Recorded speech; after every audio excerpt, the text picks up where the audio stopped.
Welcome to Off the Record, an FBI agent's perspective. I'm your host, Clark Dominic, co-host Jessica Hamilgarn with me as always, and of course, our co-host, retired FBI Special Agent Harry Trombitas.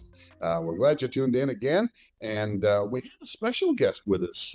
We don't ordinarily allow outsiders into the podcast, but hey, this guy's got a badge and a gun. Captain Ron Rains is the hub commander for the Ohio State Highway Patrol, and the captain is one of the people who is in charge of issuing Amber Alerts in the state of Ohio.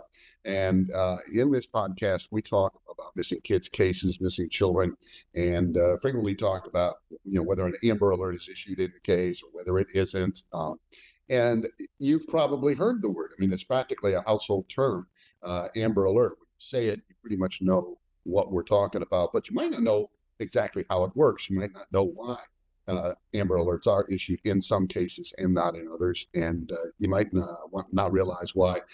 Sometimes it seems to take a long time to get an Amber Alert issued, since the whole point behind them is to mobilize the public and help the eyes and ears of the general public locate a missing child and a suspect who may be carrying out a stranger abduction. We remind you, those cases are very rare. A little bit of background, the Amber Alert stems from a case in Texas in 1996 involving a young girl named Amber Hagerman who was abducted and killed. The idea began there, and it grew to nationwide within about 10 years. Here in Ohio, Harry Trombitas and I and the captain, we've been involved in Ohio's Amber Alert program since it took off in the early 2000s, around about 2003, 2004. In about that time, the Amber Alert system began to go pretty much nationwide. Since then, it's been very successful. The system has been fine-tuned. It has kept up with the changing technology. And so we want to find out and let you know kind of from the inside. We're going to go behind the curtain a little bit and talk about how Amber Alerts are issued, at least in the state of Ohio. We'll remind you off the top, and we'll remind you a couple more times before we're done, that what we're going to talk about involves the state of Ohio. It may not apply to everything in your state where you live or your country where you live. So be sure you check out the local authorities, find your local Amber Alert website, and find out how things are done by the authorities where you live. So, Captain, we appreciate you joining us this morning. It's great to have you with us, and let's start talking about Amber Alert. The alerts are issued when certain criteria are met. So, can we start there and just briefly talk about what authorities need to have in order to decide that an Amber Alert ought to be issued in the case of an abduction? Sure. Thanks, Clark. Jessica, Harry, Clark, thanks for having me this morning. It's a great honor to be here with you guys this morning. Having worked with both of you, Harry and Clark, on the Amber Alert Committee, I appreciate the opportunity this morning. So yeah, a lot of times we get phone calls here at the hub where I work. And one of my roles, in addition to being the hub commander, one of my responsibilities as the Ohio Amber Alert coordinator is to vet the criteria. Our watch desk commanders, they work 24/7, 365 days a year. And one of their rules is to actually do the Amber Alert activations. And we like to refer to them as the gatekeepers of the Amber Alert criteria for the state of Ohio. And the reason for that is we don't want to overuse the system. We don't want to have a situation where the general public becomes desensitized to the Amber Alerts, because when we want them to know that when an Amber Alert is activated, that there is a serious concern for a missing child in a specific situation. So one of their responsibilities when agencies call us or want to have an activation of an Amber Alert is to vet that criteria. That's the very first thing we do. And in the criteria that we vet, there's four different parts to the criteria. And the one is the simplest part of that criteria. They have to be under 18 years of age. They have to be a juvenile. And that's black or white. That's very clear cut. The rest of the other three parts of that criteria, the waters get a little bit muddy sometimes. And for example, the second part of it is law enforcement believes that the child was abducted. So it has to be an abduction, and that abduction poses a credible threat of immediate danger or serious bodily harm or death to that child. So, one of the questions we get is, well, we're not sure they were abducted. They're just missing. Okay, well, what evidence do you have it on the scene? Is there evidence that there was a violent encounter and now the child is missing? Is there blood, for example? Things of that nature. What does the evidence tell you? So as long as a reasonable person would look at the evidence and the fact that the child is missing and come to the conclusion that there was likely an abduction, that would qualify to meet that second part of that criteria of being an abduction and that child being in immediate danger of serious bodily harm or death. So there's two parts to that second part of the criteria. One is abduction, and the second part is being in immediate danger of serious bodily harm or death. The third part of that criteria that they're asking about is whether or not there's sufficient descriptive information about the child, the suspect, and or the circumstances surrounding the abduction to believe that if we activate an Amber Alert, that Amber Alert will help locate the child. If we just have a missing child and we think there might have been an abduction, but we have no suspect, we have no suspect vehicle, we have no method of travel, we have no inclination into where they may be going, and if all we have is a missing child, that may not be a sufficient amount of information for us to put out there to the public to give them something to look for. Now, in full disclosure, I've been doing this for 5 years, and we've never denied an Amber Alert based on a lack of information. If you have a missing child and you have evidence to show that there was likely an abduction of that child, we can at least put the information out there about the child and get people looking for the child. Now, there are things we may not do. We may not activate ODOT signboards, for example, because we don't have a vehicle. But holistically, we would at least activate the parts of an Amber Alert so that we get people looking for that child when it comes to that third part of that criteria. The fourth and final part of the criteria is going to be that the law enforcement agency that is investigating the abduction determines that the child wasn't a runaway and hasn't been abducted as a result of a family abduction, unless that family abduction, through their investigation, they determine that child is in immediate danger of serious bodily harm or death. So I think statistically speaking, the majority of Amber Alerts, not just in Ohio, but I can speak for national statistics, most abductions and Amber Alerts that result from an abduction are typically some type of family-related abduction, whether it's a non-custodial parent or a custodial parent that has shared parenting or something of that nature. Typically, we will not activate an Amber Alert if it's a custodial issue, unless the investigating agency has a reasonable belief that child is immediate danger or in harm's way of some sort. Can I jump in, Captain? Sure. That's really interesting, because I think a lot of Amber Alerts that come through, and when you list like a suspect and you list the child and you see names that look similar, I'm like, oh, I wonder if the parents are just fighting. But I think it's really important for us to know that aspect of bodily harm and danger to the child, regardless if the name seems similar, regardless if we think it's a custodial thing. So thank you for clarifying that for me as your average citizen over here.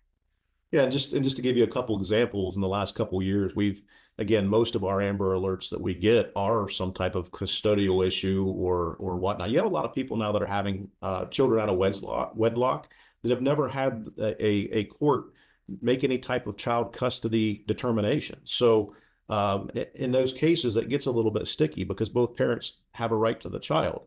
But you have a lot of situations, to give you some examples, where the individual that abducted the child has made comments to the family member or whoever was there and said, you're never going to see this child again. I'll kill myself and kill the child. We've had situations where the abduction was the mother was beaten by the child's father and or shot. We had one where the mother was shot. We had one where the aunt was babysitting the child.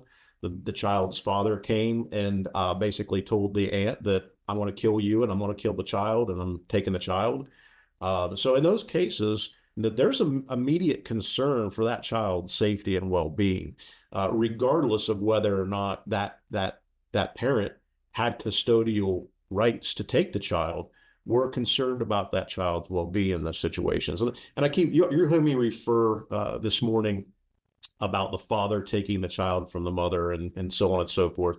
And I only say that because statistically speaking, in Ohio and nationwide, most of the abductors are male. And, you know, that's not to say that women don't abduct children. That doesn't say that women don't abduct their own children. We've had those situations as well, but by and large, the overwhelming majority of children who are abducted by a male. So Yeah, I have heard stories of mothers or female relatives who've done that and issued tests like that. So that's good to point out. and we've had situations where couples have taken their children, where Children's Services was going to take custody of the child. The parents knew it, and they took off with the child, and they told another family member that there was some mental health issues, and the mother had told her mother that she would exorcise the demons in the children before any law enforcement ever took them from her. And by exercise the demons, she was referring to kill her children, basically. Oh Um, my. so Oh my gosh. yeah, there's example after example like that where parents or a parent are willing to cause harm to their own children rather than have them taken from them. So Harry, you've investigated a lot of cases involving missing and abducted children. How did the introduction of the Amber Alert and the public familiarity with it change things? The way, let's say, the CSI TV shows kind of changed what juries expect to see with evidence. Do people now expect an Amber Alert to be issued almost every time a child goes missing? And do authorities have to remind people that it's not appropriate or possible in some cases to issue an alert like that in every case? Yeah, there's like Captain Rain said, there's a lot that goes into the decision as to whether an Amber Alert should be issued or maybe some other kind of an alert. And you know, back before 1996, and my career started in '83, so we didn't even have the Amber Alert for half of my career practically. So that was just a matter of trying to get information to the media as quickly as you could and hope that they would at their news broadcasts indicate that there was a missing child in that. So as you know, the first 3 hours are critical in a kidnapping case, and certainly the first 72 hours.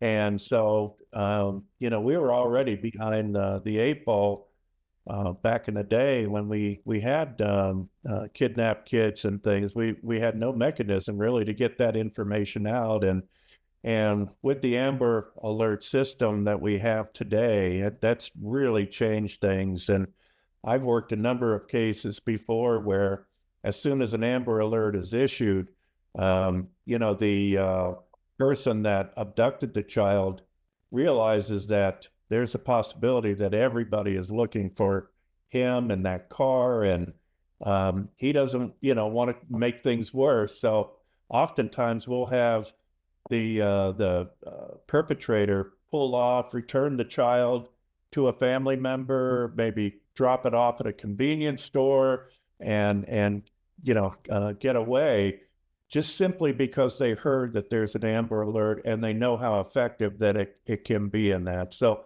we've made an awful lot of progress, about how we investigate child abduction cases today versus prior to 1996. So and as you mentioned, Clark, I think we didn't have our Amber plan until I thought it was 2002. I know I was appointed by Governor Taft to be on the committee, and I know you joined shortly thereafter. We had the Mid Ohio we had sort of taken it upon ourselves to create our own little Central Ohio plan before all this, took off. So, it's been in effect now for quite a while, and this, you can't argue with the success. And I don't know if this is the appropriate time to mention this, but Jessica, we may want to discuss it later. Just giving you a heads up. But I would get, and I still to this day get phone calls from people who are angry when that emergency alert tone goes off in the middle of the night, and they're complaining to me about, what am I supposed to do? I'm in bed sleeping. I don't have any information on this. And I have to tell them, that we understand that, but we don't know who's out moving around. There are people out there that have jobs, at night, and that are, doing different things in the evening. So, we don't look at the time that the Amber Alert is issued.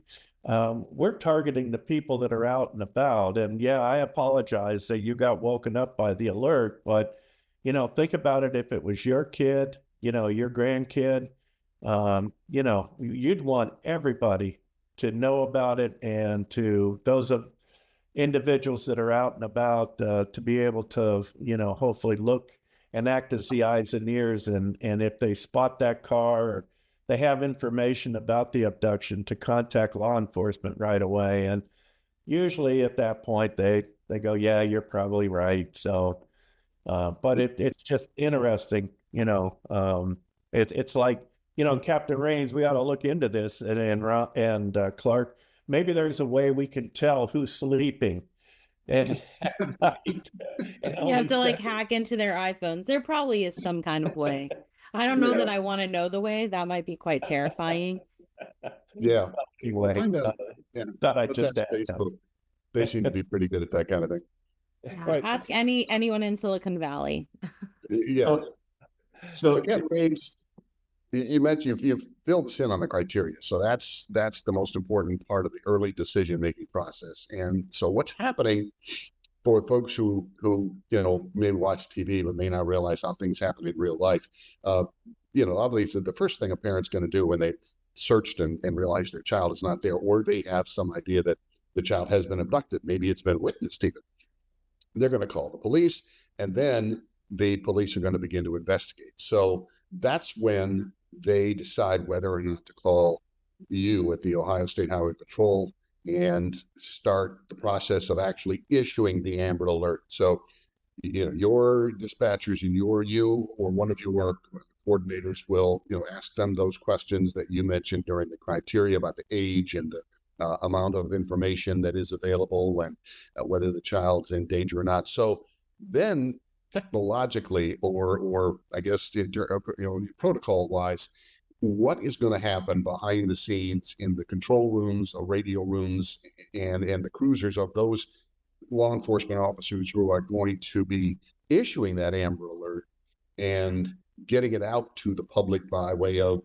their cell phones or their TVs or their radios or those highway message signs and the other ways. So, the activation process in of itself has about 12 different steps to it. There's about 12 different things, so to speak, that we have to do here to get it fully activated. And the first thing that needs to be done on behalf of the law enforcement agency, and we can do that here for the agency, or they can do it themselves. But all law enforcement agencies have what's called leads and NCIC. So they need to enter that missing child into NCIC as an Amber Alert. There's a special code that they enter that as. And that's probably the most important, as I think maybe Harry mentioned, time is of the essence here in these situations. And when they enter that missing child as an Amber Alert into NCIC, that's what gets the ball rolling. That's what starts getting the information out there, at least to the law enforcement community. When they enter that into NCIC, that message of that Amber Alert goes out to every law enforcement agency in that agency's county, within their county, in every law enforcement agency in all adjacent counties as well. All right. So now you all of a sudden have every law enforcement officer that's working in the county of the abduction, as well as surrounding counties, looking for that child. The other place it goes to the Attorney General's office. It goes to BCI, the Bureau of Criminal Investigations, and they have a missing persons unit. They have a radio room that works 24/7, 365, just like our watch desk. Our watch desk works closely with BCI's radio room when it comes to missing children, Amber Alerts, and so on and so forth. But it notifies them.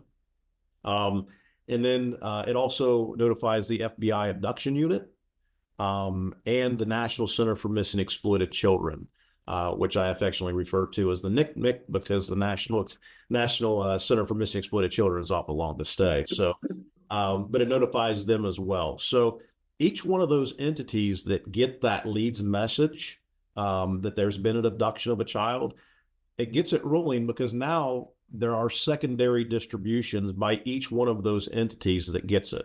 For example, a law enforcement agency gets it at their dispatch center, they're going to send it out to all their officers that are working. The National Center for Missing Exploited Children, they have Amber Alert secondary distributions, which broadcasts it by and large to tons of national organizations, like the Association of Truck Drivers, for example. And the Association of Truck Drivers will send that message to every participating entity that has terminals within their semis, right? So they're getting the Amber Alerts that way. It's going to be on billboards through the National Center for Missing Exploited Children. The Attorney General's office, they have the same thing. They have an email distribution that's gonna shotgun blast it out there to their partners and stakeholders as well, not just law enforcement. So again, that's the first thing that needs to be happening, because it has secondary and tertiary distributions from that, and it gets it's the best way to get the largest number of people looking for that suspect, the vehicle, the child, as soon as possible. So that's really the first thing that needs to happen. The other thing that needs to happen that we do here at our Columbus Communications Center, which is adjacent to the hub, that's where the Columbus dispatchers are for the Highway Patrol. They're kind of all right there together. The only thing that separates them is a door. They will activate OLEG, the Ohio Law Enforcement Gateway. They will put all the information, the suspect, vehicle, and child in there. It will go to the AG's website. The BCI is going to put that information all on the AG's website. And they're also going to do they're going to send it out to all state troopers in the entire state onto their mobile computer terminals, their laptops in their cars, so they get the information as well. The Highway Patrol's intelligence section is going to put the information on the Ohio Amber Plan website, which is www.ohioamberplan.org. And it's going to have the suspect's picture on there, assuming that we can get that from the law enforcement agency that's investigating it. It's going to have the victim's picture on there. It's going to have a physical description, what each of them were wearing when last seen. It's going to have the vehicle information that's traveling, and they're going to upload that information to the website. We're going to contact the traffic management coordinator at the Ohio Department of Transportation. They are 24/7 as well, and they're going to put the vehicle information in reference to an Amber Alert on ODOT signboards and whichever region they want activated. So the state is broken up into different EAS regions. And if it's for Columbus, for example, and they don't believe that the agency that's investigating has no reason to believe that child is going to be taken outside of Columbus, we'll only activate the central region, the counties that are in the central region. And each region has about 6 to 9 counties. And we can activate multiple regions. We can activate statewide, or we can do individual regions as well. But it's incumbent upon the agency to determine where they think that child may have gone. If they don't know, and they don't know have a suspect, we'll activate it statewide. In fact, we will send a BOLO to fusion centers at all surrounding states as well, just in case they leave the state of Ohio. And if we ever have any indication that they have left the state of Ohio or will be leaving the state of Ohio, we will work with the agency, the investigating agency, and the Amber Alert coordinator in those other states so that when we have a reasonable belief that they're going to another state, they can do the activation in their state as well. Now, not all states have the same Amber Alert criteria. It's all pretty similar, but it's never exactly the same. You have some states that say, well, if the child was missing for more than 3 or 4 hours, for example, the Amber Alert in and of itself may not, probably isn't going to have the impact that they would like it to have. So anytime a child is reported as being abducted, even if it meets the criteria and it's been 4 or 5 hours down the road, they won't activate the Amber Alert. Because again, time is of the essence. That's not our criteria, obviously, but that is of some other states' criteria. And again, there's other nuances in other states as well. This might be a good point to mention that Ohio is a home rule state, meaning that local agencies or counties can have their own Amber plan. Currently, the one of the most active Amber plan, regional Amber plan, is by Cuyahoga Emergency Communications System. There's a board up around Cleveland that meets quarterly, and they do have an Amber plan. They do their own activations for the Central and East Lakeshore region, that EAS region up there around Cleveland. And their criteria is just a little bit different than ours.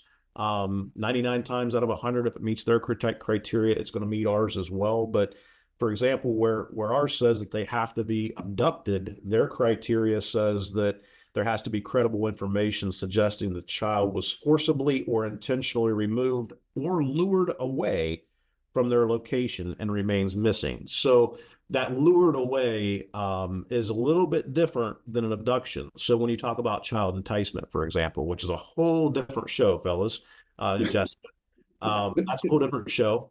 I question a lot of times, like, well, if you have child enticement, and isn't that considered abduction? And the answer to that is in the gray area. Some people would say that that's a runaway that went willingly. Other people would say that they don't have the cognitive development to be making good decisions when you have a 14-year-old running off with a 41-year-old to be able to make a good decision. So they're being coerced, or that is an abduction per se. For us, it depends on the situation. If we have a child enticement or somebody's been lured away and they are at risk of serious bodily harm or injury, then we would activate it as long as we have a reasonable belief that activation will help locate that child. So again, that's kind of a judgment call. And usually I get a phone call at home if that happens in the evening on, hey, we have one that's in the gray area here.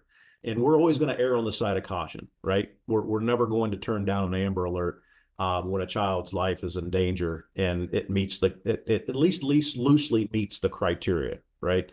But the criteria is set in the Ohio Revised Code. That's not something we created. Again, we're just the gatekeepers of that criteria, but the legislature is the one who determined that criteria and what it should be. But a regional or local plan can be developed by an agency or a group of people within an EAS region to have a different criteria, and they can do their own activations in those areas if they have the capabilities. But anytime that person is suspected to have left or be leaving that EAS region, we have to do the activation for the additional regions. Okay. I'm going to stop down for just a second before people get lost in their Googles. We mentioned a few acronyms along the way here. The captain mentioned LEADS, that's the Law Enforcement Automated Data System, and NCIC, which is the National Crime Information Center. Those are obviously databases and communication hubs that instantly communicate with local law enforcement within a state. And in the NCIC case, that is the federal database. That's the FBI's criminal database. EAS, which segues into our next topic, is the emergency alert system. And that was the crux of the original Amber Alert idea. The same system that will alert you to a tornado warning, for example, would be used to alert you to a missing child. It used to be the emergency broadcast system. Now it's the emergency alert system. But it's still the idea that the authorities can send a signal that will interrupt broadcasting on radio and television stations and insert the information that folks need to know. So, but Captain, that also is similar now to the what you call the wireless emergency alert. Folks have it on their cell phones. It's kind of a force multiplier for the EAS. Folks aren't listening to the radio or watching TV the same way they did 30 years ago. How do those two systems get brought into that Amber Alert uh, activation that you described, where it sounds like a Christmas tree. You start with one law enforcement agency, but by the end of the process, you've gone to truckers and lottery terminals and highway message signs and all those folks somewhere Which in is there. incredible. As a It is parent, I'm amazing. like, whoa, that Yeah, blows my mind in the best way possible. So thank yeah, you for yeah. organizing. And that's basically with a couple of clicks of a mouse gets all that done. But somewhere up there toward the top, the EAS and the wireless emergency alert system get activated as well, and that's when you get woken up in bed or your favorite TV show gets interrupted. And so, how does that fit into the process? Is that part of that activation system where when the dispatcher clicks the right box on leads, suddenly EAS and we are activated as well, or are there a couple of extra steps that need to be taken? Yeah, Clark, there are some extra steps to that. So that is activated through software that's called IPAWS. It's the Integrated Public Alert and Warning System. It's a FEMA's national system for locating, alerting, for local alerting that provides authenticated emergency and life-saving information to the public by way of radio and television, as well as through messaging to mobile phones. So that's the EAS and the WIA that you described there. Our dispatchers at the Columbus Communications Center, they're responsible for entering all that information into the IPAWS software and disseminating it through the IPAWS software. It goes to the IPAWS lab, which is not located here. That's a federal FEMA entity. And from there, they take that information from the EAS and WIA and they distribute it to local broadcasting systems, out to the media, and they also distribute that to cell phone providers by way of towers. It will continue to send that out for 1 hour until it is picked up by the media and cell phones and cell phone carriers. So it depends for the WIA. It depends on what regions we activate, on which cell phones it's sent to. And it's relatively active. If you live on the edge of one of the regions or just inside another region, you may still get it, but it's pretty accurate. And the EAS, not only does the EAS go to the media, but the OLEG I mentioned previously, it also puts the media on alert that, hey, there's going to be an EAS message coming out for broadcast. Oh, okay.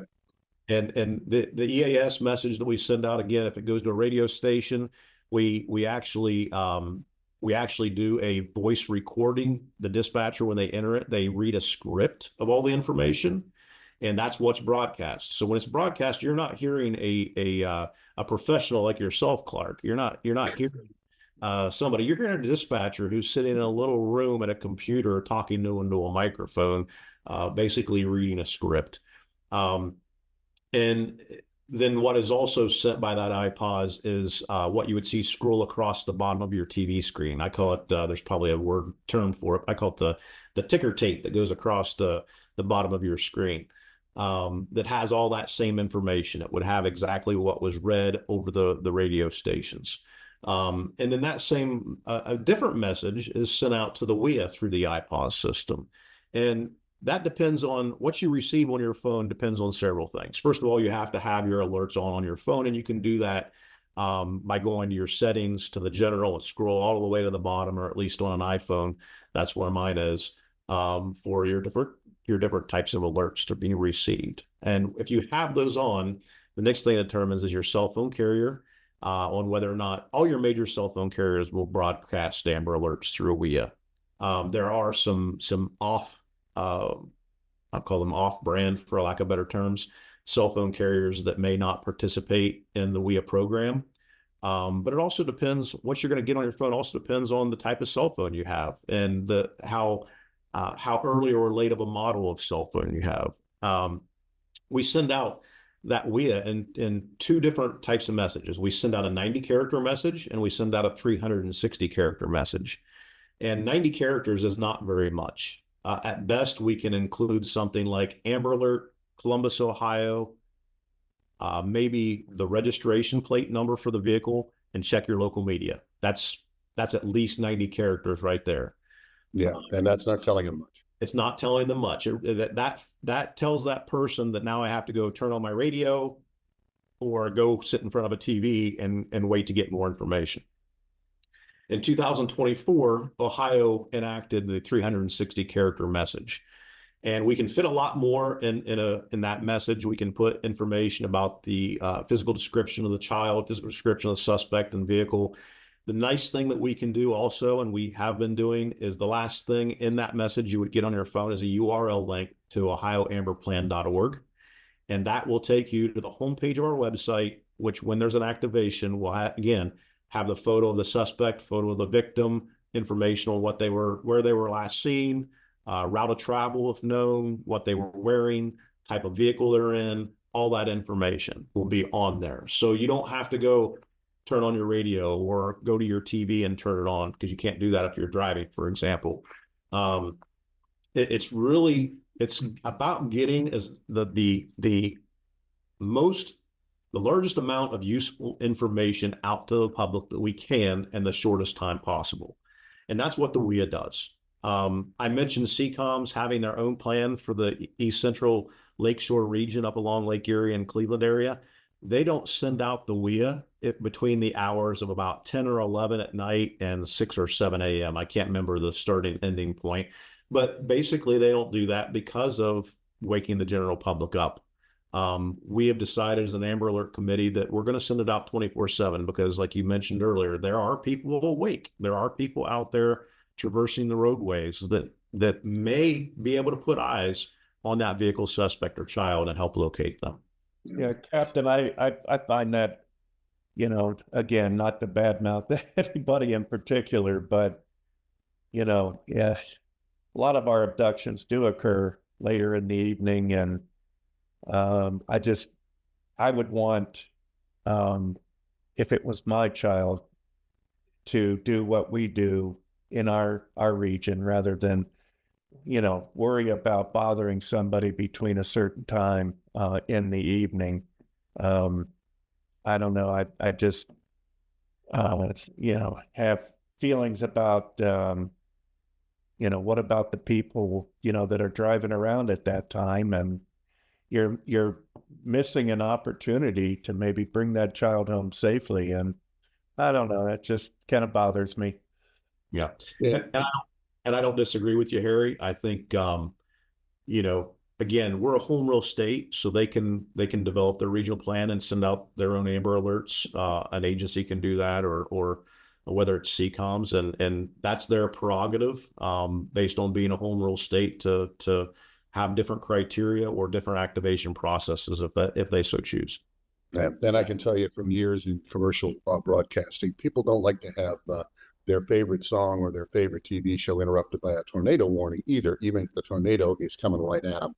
That's just human nature. Absolutely. Yeah. We're never happy. We talked a lot about alerting the public, gentlemen. And as members of the committee, I think you can provide some great insight. As a member of the general public, I see this pop up on my media screen, on my cell phone. What ideally would you like the general public to do? I get this alert. What are my next steps as a member of the public?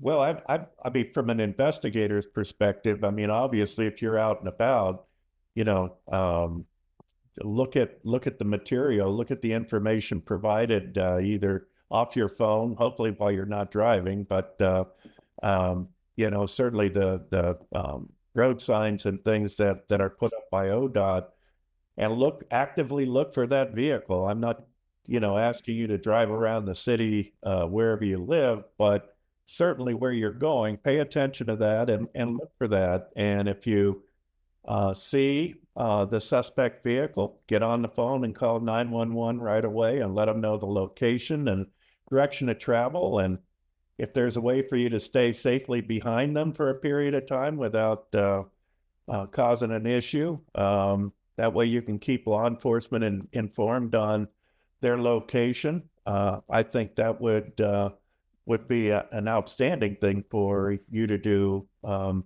If you happen to live in the respective area that where the abduction took place, I would want you to contact law enforcement if you saw anything unusual, any suspicious vehicles, any suspicious people in your area. It's possible that many of our abductors are actually on the prowl looking for a possible target, and you might have seen them in your particular area, thought it was suspicious, but then they moved on. That may be because they didn't see an available target. So I would want you to notify law enforcement on anything suspicious that you saw. And, obviously report it right away because time is of the essence. So, Captain, take us a little bit further and tell us what happens. Like, so Jessie Emilgarn is driving down the interstate and she sees a car that sounds familiar, like she heard about it. She looks at the license plate. She says, "Oh, that's it." She gets on her hands-free device, or she asks her passenger, "Call 911." So what happens then? How quickly will law enforcement authorities mobilize in that area? What sort of agencies are we talking about? Are we talking about the FBI and helicopters and all that, or is it going to be more like a lot of cop cars with sirens and lights? So that's a great question. And to Harry's point, I think being vigilant as a member of the public and keeping your eyes open for these things is the best thing that the general public can do, right?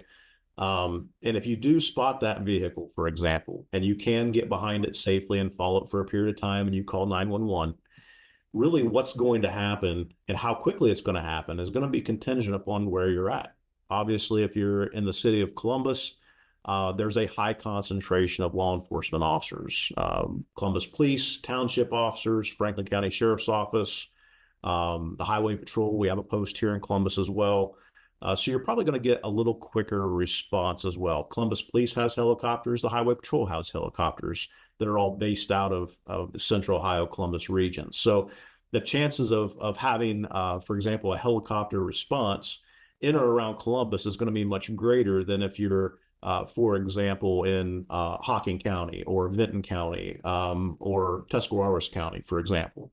And the law enforcement concentration of law enforcement officers in those more rural counties is also going to be less than what you would have in the metropolitan areas as well. So response times are going to be determined based on the location, and the type of resources that are going to respond are also going to be based on the location as well. So to generalize it just a little bit, the dispatchers are probably, if you're behind that vehicle, they're going to ask you to stay on the phone, if at all possible, with them, so that if they get off of the roadway they're on, they can get that information to the responding officers in real time. And that's true for really a lot of different crimes, not just an Amber Alert. But if you're following at what you believe to be an impaired driver, they'll ask you to do the exact same thing.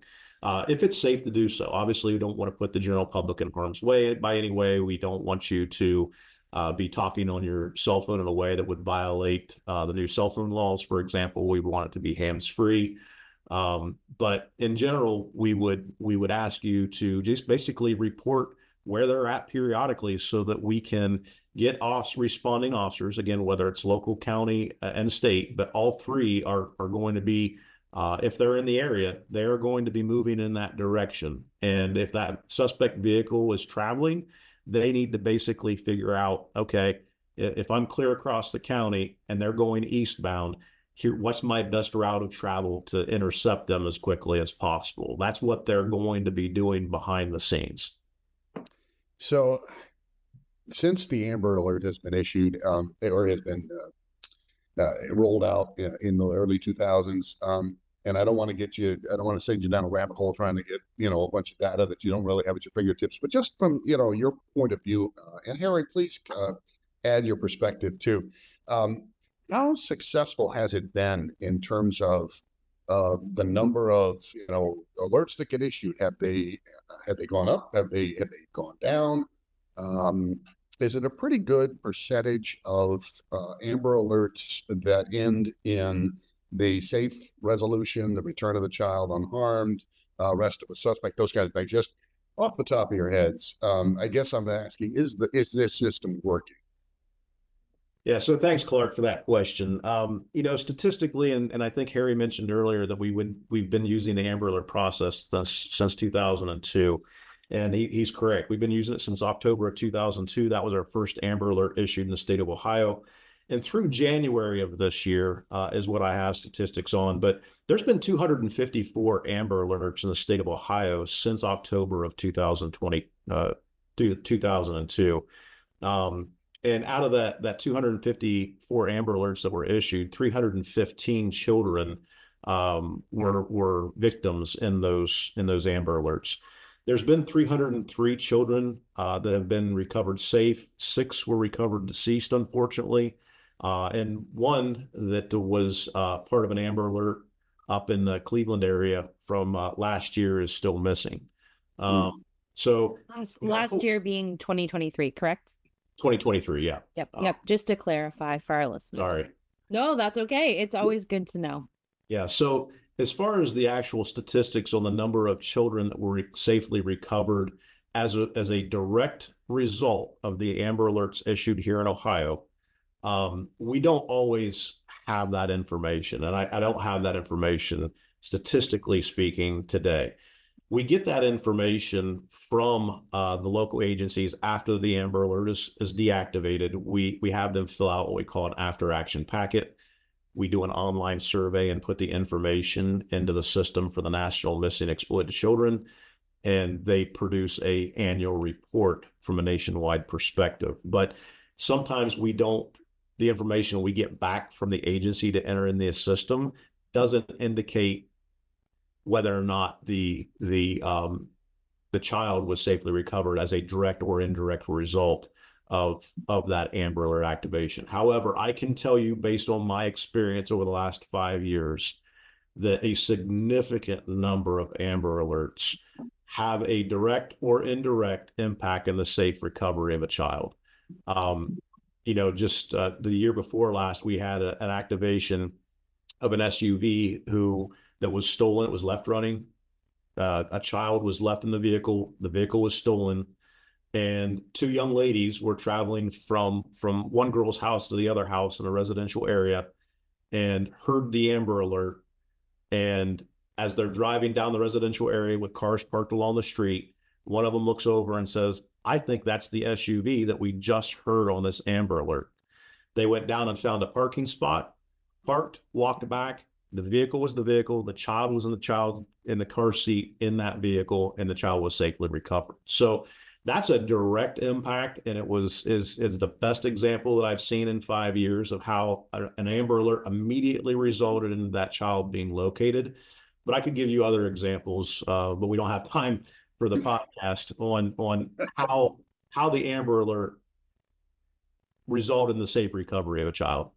All right, maybe that's another podcast. Keep that in our minds. And Harry, I how about would just, I'm sorry, Clark, go ahead. No, I was just going to say, how about your perspective? Yeah, I have to echo what Captain Rain said.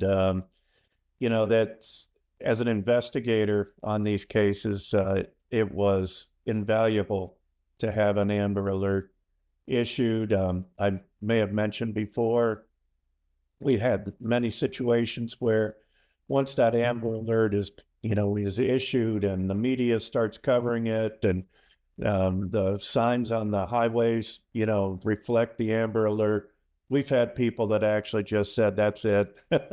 This is not worth it. I'm going to return the child. I'm going to, drop them off. I'm going to do whatever."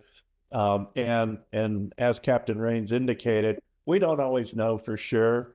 I heard an analogy once. How many heart attacks has exercise provided or prevented? I mean, how do you put a number on that? You can't, right? So Right. it's like the Amber Alert. We just don't know for sure. again, how many? But there certainly is a fair number that we can trace back to the Amber Alert. But there may be many more that it was just a combination of information that was released in the Amber Alert that led to this, that led to that. And unfortunately, or fortunately, it doesn't get reported to us. So our statistics may be much higher. And in reality, think about it as a parent. If your child was missing and an Amber Alert was activated and your child was recovered, but you were the only one in the whole state that happened, would that be important to you? Would the Amber Alert program be important to you? Absolutely. And Yeah. so, whether you have one recovered directly from it or several hundred, the program is definitely worth it. And it's a fantastic tool for law enforcement. I agree. Even one is a success. So, Jesse, what are some of the things that have stood out to you during this? Any final thoughts before we thank the captain and send him back to his dispatch center? Get him back to work, right? He's a busy man. I think just the sheer volume of effort made by law enforcement and all your connections nationally, as well as like I still can't get over that it went to like the whole trucking association. It's genius, it's brilliant. And I think a lot of us, when we see this note on our phone, we're like, oh, an Amber Alert. And none of us know what that means or how much effort that takes. And so for me, it was incredibly enlightening as a parent and as a member of the public to know that these are not used lightly, used in extreme circumstances, and the number of people that work on these. So thank you on behalf of the public and parents everywhere, thank you for putting this together, organizing this, and helping keep our children safe and bring them home.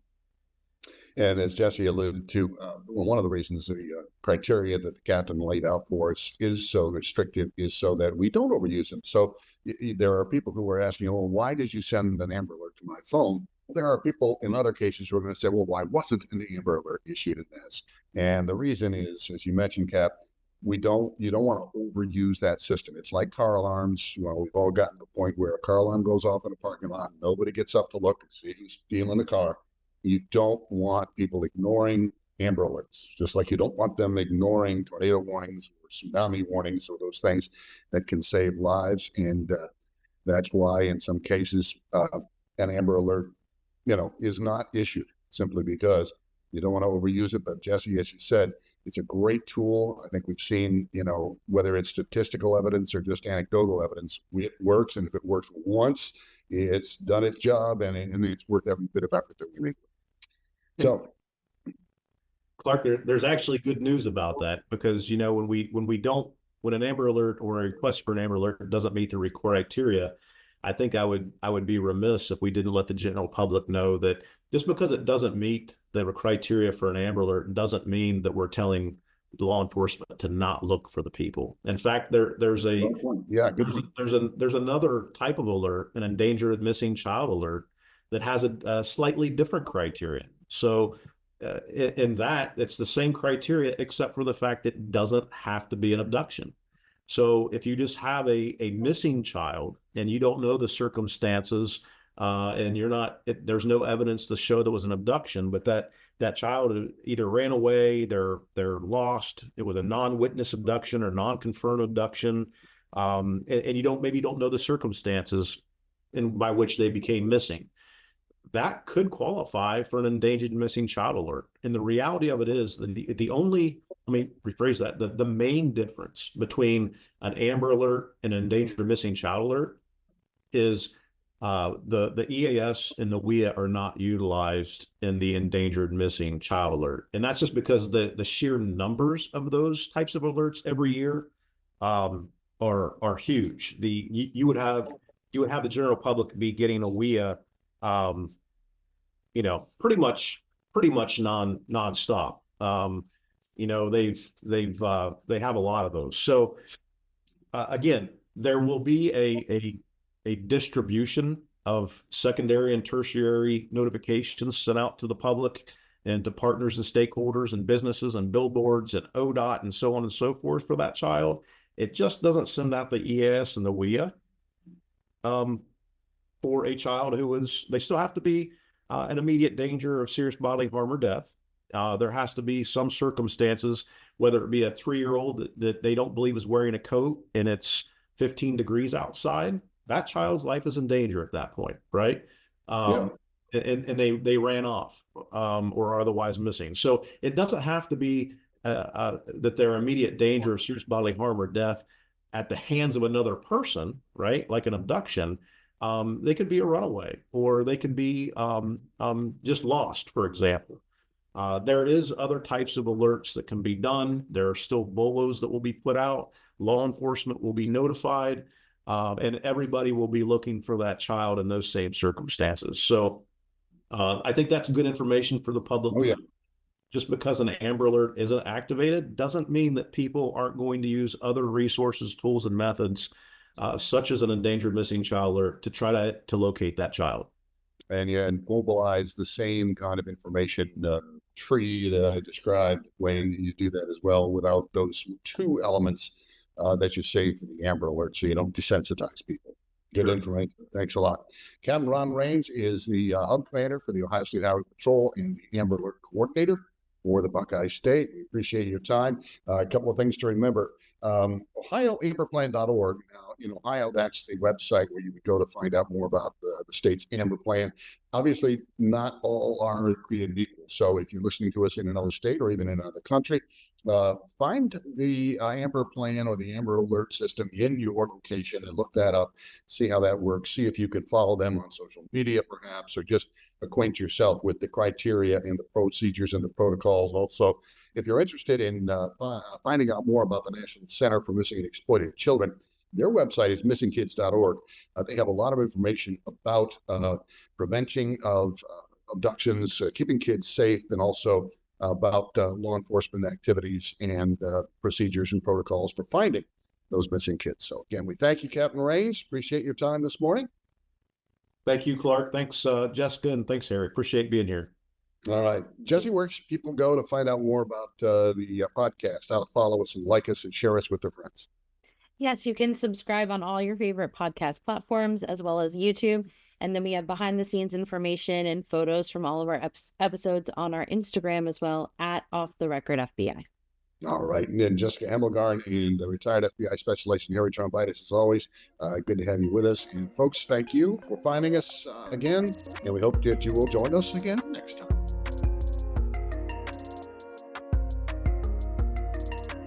Off the Record, an FBI agent's perspective, is created and hosted by Clark Donnelly, Harry Trombitas, and Jesse Hamelgarn. Produced by Jesse Hamelgarn.